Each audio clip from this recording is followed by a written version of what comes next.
Bom dia, irmãos. Bom dia. Vamos dar início ao estudo da nossa IBD nessa manhã de domingo, dia 26 de abril de 2020. Nós estamos estudando a revista Palavra e Vida, que é essa revista aqui que eu tenho, a Xerox. Graças à nossa irmã Valma, nossa irmã Miriam, nós temos esse material nas nossas mãos. Estamos estudando a vida do apóstolo Paulo. Hoje nós vamos estudar a lição número 4, o Cristo Cósmico, que é baseado em Efésios capítulos 1 a 3, 1, 2 e 3. Nessa manhã nós vamos refletir sobre esse Cristo que é Salvador, que é Senhor, que é sustentador e criador de todas as coisas. Vamos orar? Senhor nosso Deus, nós te damos graças por esse momento, Pai, te damos graças por esse dia que o Senhor nos permite viver, ó Deus. Obrigado, Pai, pelo culto dessa manhã, pela noite de sono. Obrigado porque o Senhor tem nos protegido, nos guardado, ó Pai. O Senhor tem sustentado as nossas vidas. E nós louvamos ao Senhor por isso, ó Pai, porque o Senhor é o ar que nós precisamos, ó Pai, respirar todos os dias, porque o Senhor é a fonte da água da vida, porque o Senhor tem cuidado de nós, ó Pai. O Senhor é o pão que nós precisamos todos os dias para nos alimentar. Nós te damos graças pela sua palavra, ó Pai, que nos ensina, pela sua palavra que nos fortalece. E nessa manhã pedimos ao Senhor, ó Pai, que o teu Espírito Santo nos ajude a entender as verdades contidas na sua palavra, ó Pai, para que ela possa se tornar viva em nós, para que ela possa, ó Pai, encontrar um terreno fértil, ó Pai, em nós, para que ela possa ser, ó Pai, frutificada nas nossas vidas. E assim, ó Pai, nós possamos, além de entender, nós possamos aplicar, ó Pai, a sua palavra nas nossas vidas e também fazer com que ela chegue, ó Pai, às pessoas que estão ao nosso redor, as pessoas da nossa família, da nossa casa, os nossos vizinhos, todas as pessoas, ó Pai, que precisam do Senhor, possam encontrar o Senhor em nós. Louvado seja o seu nome, ó Pai. Assim nós oramos em nome de Jesus. Amém. Amém. Irmãos, a saudade é muito grande. A vontade de estar com os irmãos cada dia é maior.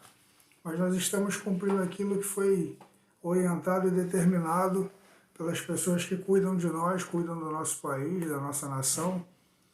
As orientações têm sido dadas e nós vamos seguindo as orientações para o nosso bem, para o bem daquelas pessoas que nós amamos. Quero pedir aos irmãos que abram as suas Bíblias em Efésios, a carta de Paulo aos Efésios. Nós vamos ler os versículos de 15 a 23 do capítulo 1. Efésios capítulo 1, versículos de 15 a 23, diz assim a palavra do Senhor. Desde que eu soube de sua fé no Senhor Jesus e de seu amor pelo povo santo em toda parte, não deixo de agradecer a Deus por vocês. Em minhas orações, peço que Deus, o Pai glorioso de nosso Senhor Jesus Cristo, lhes dê sabedoria espiritual e entendimento para que cresçam no conhecimento dele. Oro para que o seu coração seja iluminado, a fim de que compreendam a esperança concedida àqueles que ele chamou e a rica e gloriosa herança que ele deu ao seu povo santo. Também oro para que entendam a grandeza insuperável do poder de Deus para conosco, os que cremos. É o mesmo poder grandioso que ressuscitou Cristo dos mortos e o fez sentar-se no lugar de honra, à direita de Deus, nos domínios celestiais. Agora ele está muito acima de qualquer governante, autoridade, poder, líder ou qualquer outro nome, não apenas neste mundo, mas também no futuro. Deus submeteu todas as coisas à autoridade de Cristo e o fez cabeça de tudo para o bem da igreja. E a igreja é seu corpo, ela é preenchida e completada por Cristo, que enche consigo mesmo todas as coisas em todas as partes. Palavra do apóstolo Paulo, em Efésios capítulo 1, versículos de 15 a 23. E por que eu separei esse texto de todo esse universo que foi separado para essa lição? Porque eu acho que entendo que esses versículos, esses 8 versículos, eles falam exatamente e sintetizam bem aquilo que o autor da lição propõe na lição número 4. O tema da lição é o Cristo cósmico. E esse texto, ele vai falar, essa lição, ele vai falar de coisas que nós sabemos, mas talvez não tenhamos parado para dar a atenção necessária àquilo que o texto mostra para nós. Jesus é Senhor, Jesus é Salvador, Jesus é soberano, mas esse poder de Cristo, ele vai muito além da ação dele em nós. Jesus não é Senhor porque ele é maior do que os seres humanos. Jesus não é Senhor porque ele é mais poderoso que os seres humanos. Jesus não é Senhor porque ele governa e dirige as nossas vidas ou as coisas relacionadas às nossas vidas.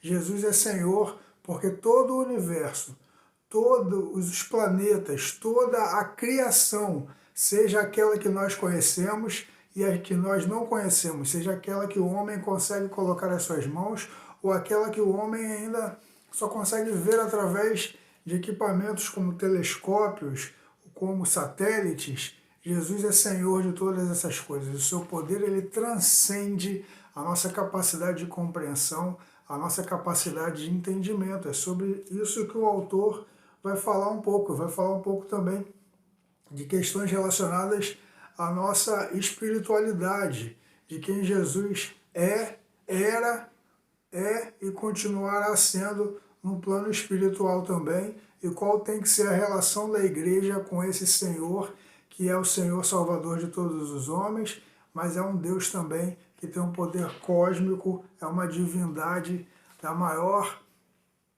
grandeza, é o único e verdadeiro Deus. E o autor, ele começa, eu quero ler com os irmãos a introdução da lição, onde ele diz o seguinte: a obra de Cristo tem uma dimensão muito mais profunda do que nós costumamos abordar. Ele é mais do que salvador das almas das pessoas. É o Senhor do universo, o Criador da nova ordem de Deus. Em Efésios, Paulo fala do mistério da vontade de Deus que não fora revelado antes, mas em Jesus, só agora em Jesus, Deus ilumina e une judeus e gentios. E todas as coisas são unidas em Jesus, tanto do céu quanto da terra. Vão convergir em Cristo.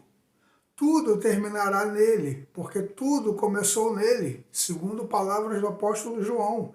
No capítulo 1 ele diz: no princípio era o verbo, e o verbo estava com Deus, e o verbo era Deus, e tudo que se fez foi feito por intermédio dele, foi feito por ele. Esse ele a quem João se refere é Jesus Cristo. É por isso que Paulo, o autor, está dizendo aqui: todas as coisas começaram nele e terminarão nele. O próprio Jesus, ele diz o seguinte: eu sou o alfa e o ômega, que dentro daquele contexto onde ele estava inserido, quando essa pergunta é feita, ele está fazendo uma abordagem, obviamente, direta ao alfabeto grego, e dizendo que ele, por ser o alfa, ele é o princípio, que é a primeira letra desse alfabeto, e por ser o ômega, ele é o fim, que é a última letra desse alfabeto. Ou seja, eu sou o princípio, o alfa, e eu sou o ômega, eu sou o fim.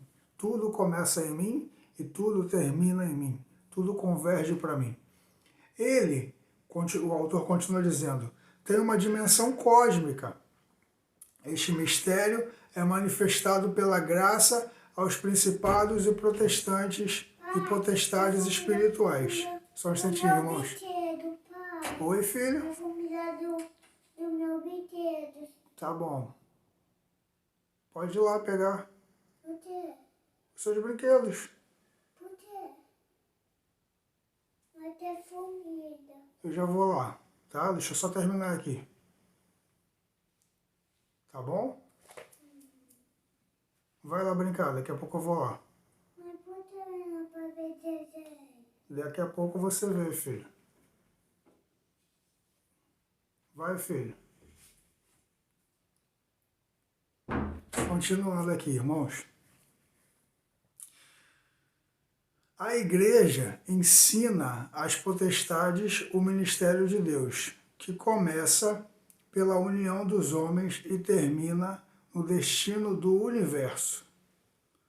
Em Cristo, Deus está criando não apenas um novo povo ou uma nova raça, mas um novo mundo. Ou seja, Deus em Cristo está fazendo novas todas as coisas. Não somente as pessoas, não somente o nosso comportamento, as nossas atitudes, mas literalmente todas as coisas. Quando a gente vou dar uma pausa aqui, irmãos, na leitura da introdução, para observar uma coisa importante. Tem um argumento que Paulo vai tratar num outro momento que fala sobre a solidariedade da raça. O que ele quer dizer com isso? Que um homem, por causa de um homem, o pecado ele entrou no mundo. E que homem é esse? É Adão. E por causa de um homem, a culpa, o peso, do pecado será retirado de todos os homens. Ou seja, em Adão, nós fomos feitos pecadores, porque todos nós nascemos dessa origem de Adão. Mas em Jesus nós fomos feitos justificados, restaurados, vamos ser glorificados por causa da ação redentora de Jesus Cristo, uma vez lavados pelo sangue de Jesus. Então, em outras palavras, o que nos condena à separação eterna de Cristo, de Deus, não são somente os nossos pecados diários. Nós já nascemos condenados. Meu filho, Miguel, que tem 3 anos, acabou de entrar aqui, ele já nasceu condenado. Mas como uma criança de 3 anos pode ser condenada de 2, de 6 meses, de 1 mês? Por quê? Ela é fruto, ela nasceu sobre a consequência desse pecado original. Essa criança vai para o inferno? Eu acredito que não. Por quê? Porque Deus preserva essa criança na sua inocência, mas ela é pecadora. Ela já nasceu com o peso do pecado sobre a sua vida. Lógico que chega um momento das nossas vidas que nós tomamos uma decisão. Ouvimos falar de Cristo e mudamos de vida, ou melhor, mudamos o desejo do nosso coração, a inclinação do nosso coração, buscamos fazer e viver a vontade de Deus e abandonamos essa vida de pecado, ou abandonamos a Deus e continuamos nessa vida de pecado, como muitas pessoas fazem. E aí essa vida vai ser uma consequência o quê? Desse primeiro pecado, que vai se multiplicar em muitos outros pecados e vai virar um ciclo de retroalimentação de pecado. A pessoa regenerada, ela luta contra essa natureza pecaminosa todos os dias. É o que nós fazemos, nós oramos, nós buscamos a Deus, nós estudamos a sua palavra para viver uma vida onde o pecado cada vez mais seja afastado de nós. É sobre isso que Paulo está falando. Deus está fazendo novas todas as coisas em Jesus Cristo. Pelo que se alguém está em Cristo, nova criatura é. As coisas velhas já passaram e eis que tudo se fez novo. Criatura é o grego ktisis, que em Romanos 1,20 refere-se ao mundo criado.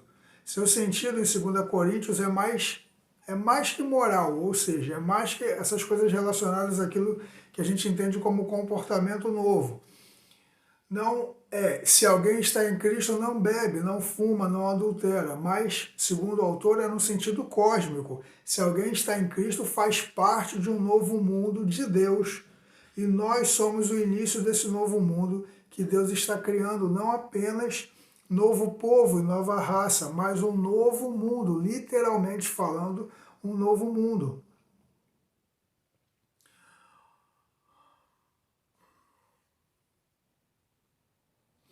Aldous Huxley escreveu Admirável Novo Mundo, onde mostrava um novo mundo produto da tecnologia, e Mao Tse Tung quis criar um novo homem, um produto político. Mas novo homem e novo mundo surgem somente em Jesus, que é a obra divina em Cristo e não humana. Ou seja, nós não podemos nos tornar novas pessoas mudando comportamentos, atitudes e ações. Isso é importantíssimo, mas isso não nos torna novas pessoas. Só quem pode fazer isso é Jesus Cristo. É uma ação cósmica, é uma ação do poder sobrenatural de Deus na vida do ser humano. E aí o autor vai pontuar 3 aspectos relacionados a essa ação cósmica de Deus. Primeiro, Cristo é o autor e sustentador da criação. O pecado, segundo o autor, ele altera as relações do homem com Deus. Isso está em Gênesis 3, 10 e 11. A gente percebe que após o pecado, qual é a primeira coisa que Adão e Eva fazem depois de terem pecado? Se escondem, vestem roupas, ou seja, quando Deus procura Adão, ele está escondido, ele está com medo, com vergonha, ele talvez com a insegurança, a ansiedade, sentimentos que antes ele não tinha.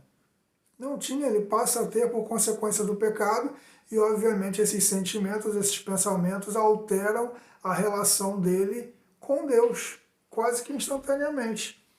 Ele teve uma dimensão cósmica. O bom mundo de Deus foi desordenado. O mundo em que vivemos não é o mundo ideal de Deus. Não plantamos urtigas nem ervas, mas elas surgem. O trigo não brota espontaneamente e tem que ser cuidado. Oi? Essa é uma macia acesa. Vem cá. Fala oi pro pessoal. Oi, pessoal. Pai, essa é uma macia do meu tato. Tá bom. Continuando aqui, irmãos. O trigo não brota espontaneamente, ele precisa ser o quê? Cultivado, ele precisa ser plantado. A natureza que é benéfica a nós, nos dá alimentos, água, proteção, sombra, ela também é hostil, através de quê? Dos terremotos, através das catástrofes naturais que acontecem, inundações, maremotos. A natureza que é benéfica também é hostil. A natureza que faz o bem também, numa certa maneira, pode proporcionar o mal. O autor vai dizer o seguinte: ela é uma força cega e irracional. Cega e irracional. Vivemos dela, mas ela nos é hostil e nós também somos hostis a ela. A ideia em Éfesos e Colossenses é que Deus está fazendo o mundo, refazendo o mundo, incluindo aí a nossa relação uns com os outros e com a natureza. É evidente que quando Deus cria o mundo, e ele deixa o homem, né, o ser humano, a raça humana, por fim, Deus tem um propósito claro nisso. Qual é? Ele cria todas as coisas e coloca o homem como coroa dessa criação e com a responsabilidade de cuidar dessa criação. Tudo aquilo que o homem fizesse fosse abençoado, abençoaria a criação.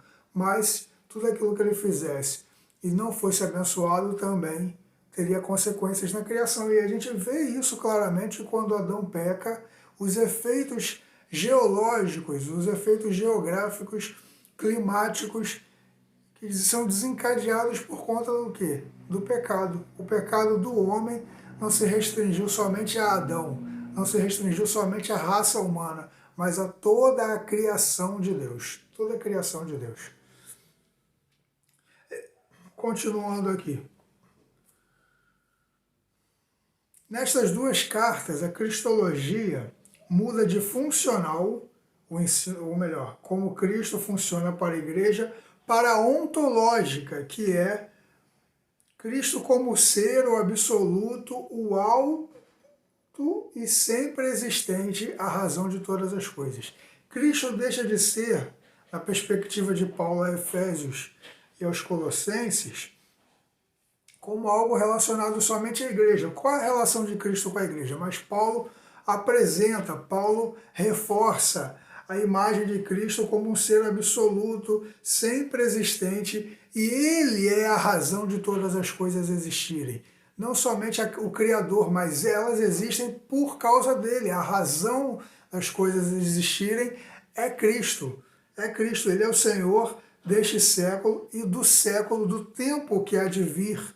Ele é o Senhor de todas as coisas, sustentador de todas as coisas.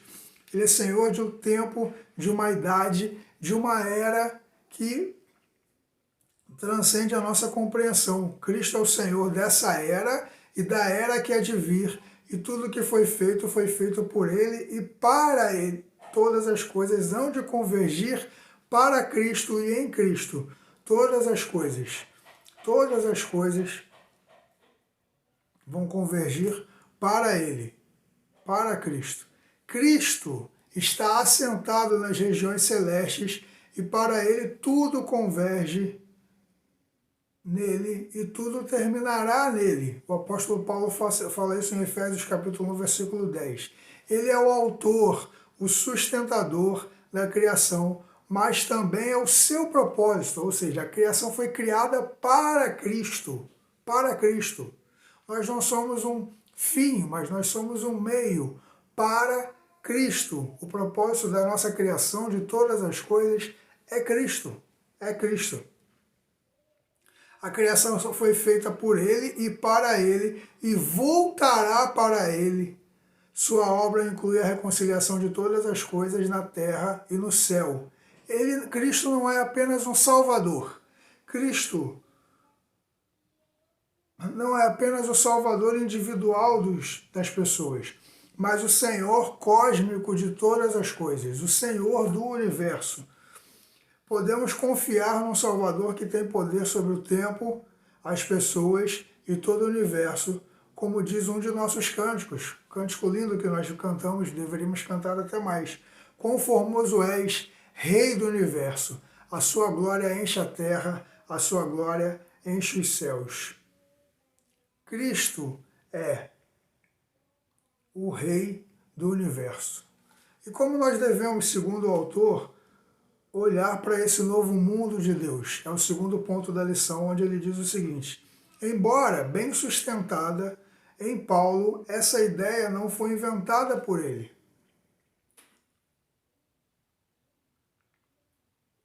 E não é estranha aos demais autores da Bíblia. Nós lemos na visão de João: e o que estava sentado sobre o trono disse: eis que faço novas todas as coisas, e acrescentou: escreve, porque essas palavras são fiéis e verdadeiras. Agora vem o novo mundo que Deus está criando em Jesus. Então a salvação, irmãos, ela vai muito além até da nossa capacidade de compreensão. Porque nós imaginamos o seguinte: nós vivemos perdidos, errantes, ovelhas errantes que não, como ovelhas errantes que não têm pastor. Nós vivemos numa vida desgraçada e Cristo nos resgata, estende a sua mão, nós o recebemos como Senhor e Salvador das nossas vidas e Ele nos resgata. Mas nos resgata para quê? Para que nós saiamos dessa condição no primeiro momento, mas para que nós comecemos a viver uma nova vida a partir desse momento. É o processo que a gente chama de santificação. A salvação é um ato. Nós fomos salvos daquela condição, daquela vida. Nós fomos salvos da direção que nos levava para o inferno. Mas agora nós precisamos, uma vez salvos, nos santificar. O próprio apóstolo Paulo vai dizer em Tito, capítulo 2, versículo 11: porque a graça de Cristo, que salvou todos os homens, é salvadora para todos os homens, ela precisa produzir um efeito. A graça de Cristo precisa produzir um efeito na vida desses homens e dessas mulheres que são salvos por ela. E qual é esse efeito? Que essas pessoas vivam de maneira justa, sensata e piedosa. Ou seja, pessoas que não são assim precisam ser forjados, moldados pela graça, para que passem a viver de maneira justa, sensata e piedosa. Em outras palavras, dependência de Deus, buscando de sabedoria e discernimento no seu Espírito Santo. A graça de Cristo nos prepara para sermos pessoas diferentes. Ela nos trabalha para sermos pessoas diferentes. Mas para que sermos pessoas diferentes? Porque nós vamos viver um novo mundo, num novo mundo, onde essas pessoas que nós somos não fazem não podem estar. Nós precisamos evoluir, precisamos nos tornar melhores através do poder de Cristo que opera em nós. Deus está criando em Jesus esse novo mundo para nós. O próprio Jesus disse: na casa de meu pai há muitas moradas. Ou seja, nesse novo mundo, nesse novo lugar, há muitas moradas para todos vocês. Mas não dá para ir para esse novo mundo e para esse novo lugar da maneira como vocês estão. Vocês precisam aceitar e receber com alegria o processo transformador da graça de Cristo, da graça de Deus. No final da Bíblia, em Apocalipse, quando a obra de Cristo chega à sua consumação, o Éden está de volta. Em Gênesis 3, o homem foi expulso, mas em Apocalipse 22 ele é readmitido, ele é trazido de volta em condições de habitar nesse novo Éden que está sendo escrito. Tudo que se perdeu na queda se recupera em Cristo, Adão e Jesus. Tudo que se perde em Adão se recupera em Jesus. Reaparece a árvore da vida, seus frutos são para alimento e as folhas para a saúde. A consumação da obra de Cristo nos devolve o que a queda nos tirou. No novo mundo, o novo mundo traz uma natureza totalmente benéfica. A água, o alimento, a saúde, as perfeitas provisões de Deus. A razão é porque agora as primeiras coisas são passadas. Apocalipse 21, 4. Como Cristo refez o mundo. Nesse novo mundo que está sendo criado por Cristo, será um mundo onde nós vamos experimentar aquilo que Deus planejou quando criou o ser humano. Deus não planejou o homem, irmãos, para que o homem vivesse, tivesse uma espécie de amostra grátis de como seria o céu, de como seria o Éden, a vida com Jesus, e pecasse e desencadeasse todo esse processo. Esse processo de degradação moral, de ganância, de mentira, de consumo irracional e excessivo de recursos, de desmatamento, de destruição da natureza, de destruição do mundo, de ataques biológicos, de vírus, de doenças que a gente nem imaginava que poderiam existir, de seres humanos buscando riqueza, buscando favorecimento através da vida, da saúde de outros seres humanos, ou seja, pessoas enriquecendo da pobreza de outras pessoas somente para ter dinheiro, para ter algum tipo de status de poder. Isso não é o propósito de Deus. A gente precisa observar que isso tudo só acontece porque houve uma degradação moral, uma degradação espiritual, uma degradação física, uma degradação de valores, de todo tipo de espécie por conta do pecado. O pecado entra no mundo e ao entrar o pecado ele vai destruindo tudo que encontra pela sua frente. Tudo. Mas esse não é o propósito de Deus. O propósito de Deus é que o homem viva a plenitude desse relacionamento e dessa criação. E isso vai acontecer porque já está acontecendo, porque Deus é soberano. Deus é poderoso. Esse novo mundo já existe. Ele foi criado pelo Criador de todas as coisas, que é Jesus Cristo. O soberano, o Senhor, o dono de todas as coisas, o Senhor de todas as coisas. E é por isso que o autor diz: o novo mundo traz uma natureza totalmente benéfica, água, alimento, saúde e as perfeitas provisões de Deus, ou seja, aquilo que é necessário. Como o próprio Jesus vai dizer, busque em primeiro lugar o reino de Deus, busque em primeiro lugar viver a vida nos padrões de Deus, busque em primeiro lugar agradar a Deus, busque em primeiro lugar servir a Deus, busque em primeiro lugar honrar a Deus, busque em primeiro lugar serem servos e súditos leais ao seu rei. Por isso ele diz reino. E todas as coisas, ou melhor, todas essas coisas. E quais são as coisas que Jesus fala? Comida, bebida, moradia. Ou seja, tudo aquilo que é essencial para você, Deus dará, não faltará. Deus proverá de forma perfeita.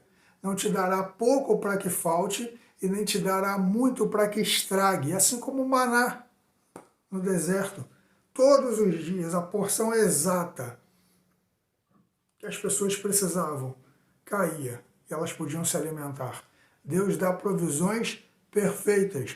E nesse novo mundo, sem o pecado, sem a ação do pecado, sem a ansiedade, sem a ganância, nós vamos conseguir viver, as pessoas vão conseguir viver dentro dessa perspectiva de receberem de Deus aquilo que é perfeito e necessário. E no terceiro ponto, o autor faz uma pergunta a todos nós. Qual é o nosso lugar neste novo mundo de Deus? Em Efésios 1:20, vemos que todas as coisas foram subjugadas a Cristo, inclusive as do mundo vindouro. Ele as deu à igreja. Isso é fantástico. Igreja não é lugar onde vamos. Não é um lugar onde vamos. Não é uma instituição humana ou social. Ser igreja é mais que entoar cânticos. Ser igreja é mais do que apresentar programas especiais.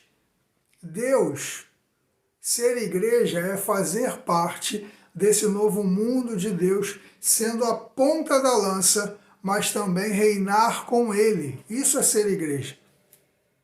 No momento, a igreja é militante, nós estamos militando, lutando para que as pessoas, o mundo se renda a Jesus. Um dia essa igreja será triunfante. Isso todos nós sabemos. Mas triunfante de quê? De problemas e de lutas, das contrariedades desse mundo? O autor vai dizer que não. A igreja será triunfante sobre o poder do mal e o caos do mundo por fim. Em Lucas 10:19, ela recebeu poder para pisar escorpiões, o símbolo do mal. A igreja será vencedora sobre todo o poder do maligno, do diabo. Sua vitória será global. Ela julgará o mundo e o mal com o Senhor triunfante. Mateus 19:28 e Lucas 22:30. E desfrutará da vitória de Cristo. Nosso triunfo, perdão, irmãos.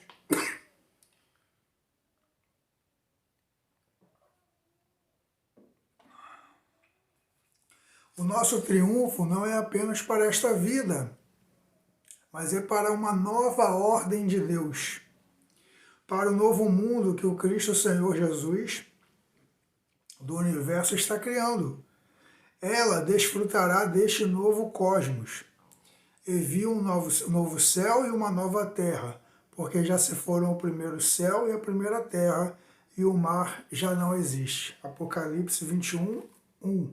Essa igreja desfrutará, como o autor diz aqui, de um novo cosmos, de um novo momento, de uma nova criação.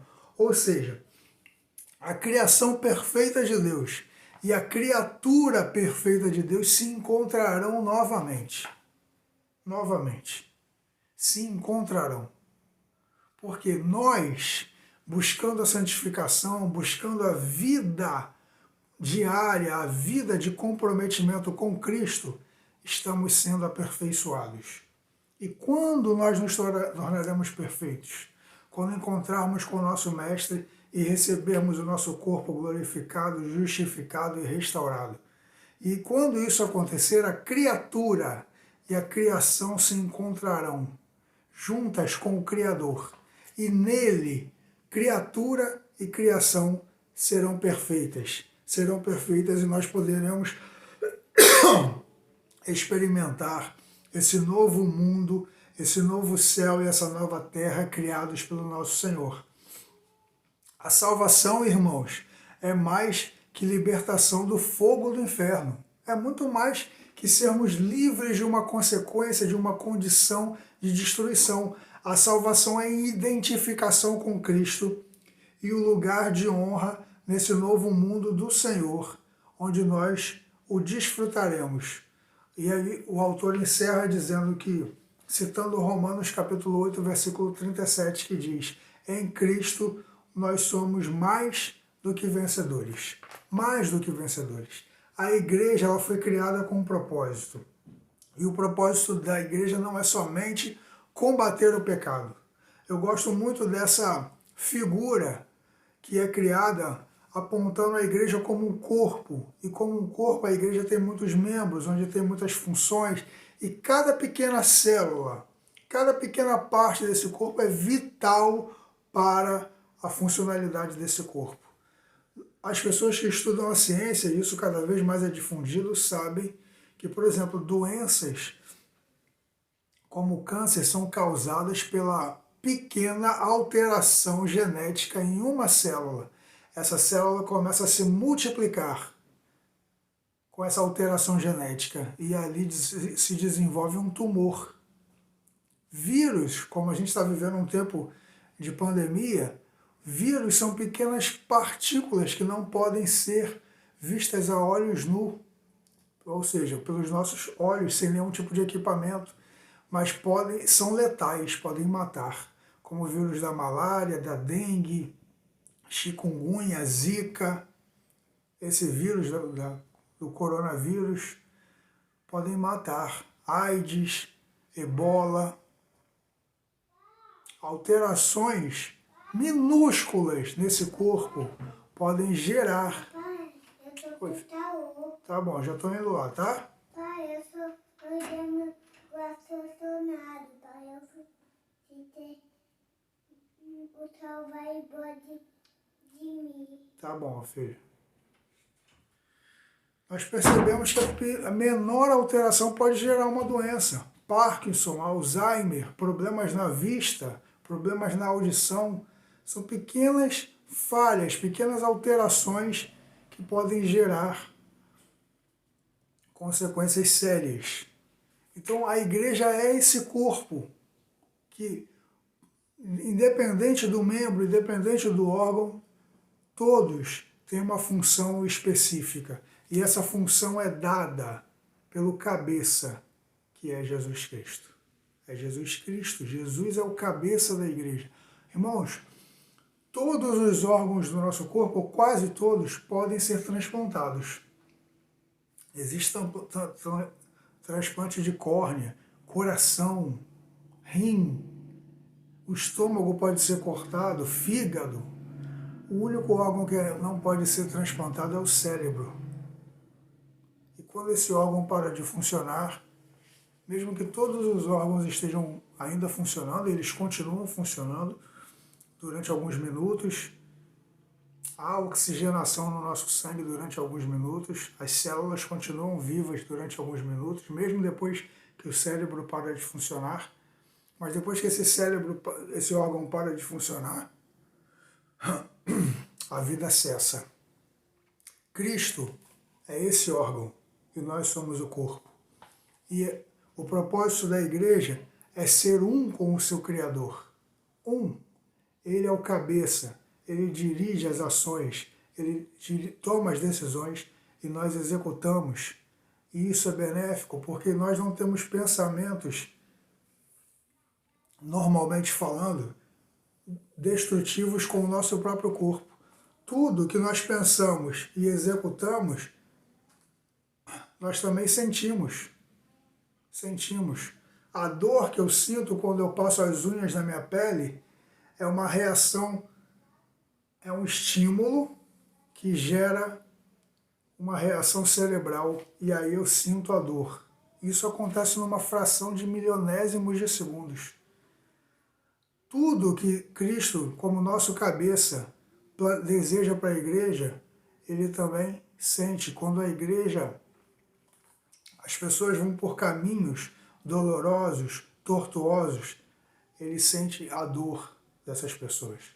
E quando essas pessoas decidem buscá-lo, quando a igreja decide se submeter à vontade dele e confiar na sua direção, Deus se alegra com isso. Se alegra com isso. Esse Cristo que é o Criador, o sustentador de todas as coisas, que é muito mais apenas do que um Salvador, mas é o grande Senhor desse universo, ele se preocupa comigo e com você. E ele espera que nós possamos, reconhecendo o seu poder, reconhecendo a sua soberania sobre as nossas vidas, sobre esse mundo onde nós vivemos e sobre o universo, que nós não fazemos ideia da dimensão, do tamanho de tudo que existe além do que nós conhecemos. Ele nos ama. Esse Cristo espera que nós vivamos de maneira digna, de maneira justa, de maneira piedosa, sendo fiéis a Ele e, por consequência disso, sendo felizes. Sem o peso do pecado, da ansiedade, da angústia, da preocupação, da frustração, da dor. Sem esse tipo de coisa, essas coisas são consequências do pecado. E nesse novo mundo que está sendo preparado para nós, elas não existirão. Mas nós podemos viver essas consequências, essa sensação agora, tendo a paz que excede todo o entendimento, tendo a alegria que só vem dele. E qual é o nosso papel com isso? Além de experimentarmos essa amostra grátis desse novo mundo, dessa nova vida, buscarmos nos preparar para essa nova vida, nos santificarmos, buscarmos cada vez mais forças em Cristo e militarmos contra o pecado, lutarmos contra o pecado, fazendo o que, irmãos? Pregando o Evangelho de Cristo. Pregando que só Jesus é o Senhor. Pregando que só Jesus é o Salvador. Salvador. E o autor diz o seguinte, para a gente encerrar, para pensar e agir. O pecado é um desastre. Ele perturbou o relacionamento do homem com Deus, com o próximo e com a natureza. Ele perturbou a ordem de Deus. Cada crente deveria fugir do pecado, pois ele traz perturbação à ordem, que já é frágil. A obra de Cristo é destruir o poder do pecado e o seu autor. Ele construirá um novo mundo. A igreja é a ponta de lança desse projeto de Cristo.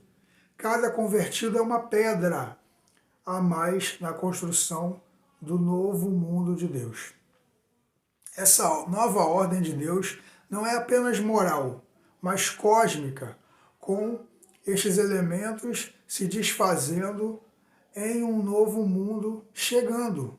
Sim, nós esperamos não apenas um céu, mas um novo universo, um novo mundo em que a paz e a justiça reinarão, porque o pecado não mais existirá. Amém, glória a Deus. Cristo foi preparar-nos lugar, não um quartinho, não um lugarzinho para nós ficarmos, mas um novo mundo onde não existirá o pecado. Que Deus abençoe vocês, saudade de todos, muita saudade de todos. Deus abençoe os irmãos. Fiquem com Deus, um bom domingo, uma boa semana. Louvado seja o Senhor. Amém, irmãos. Fiquem com Deus.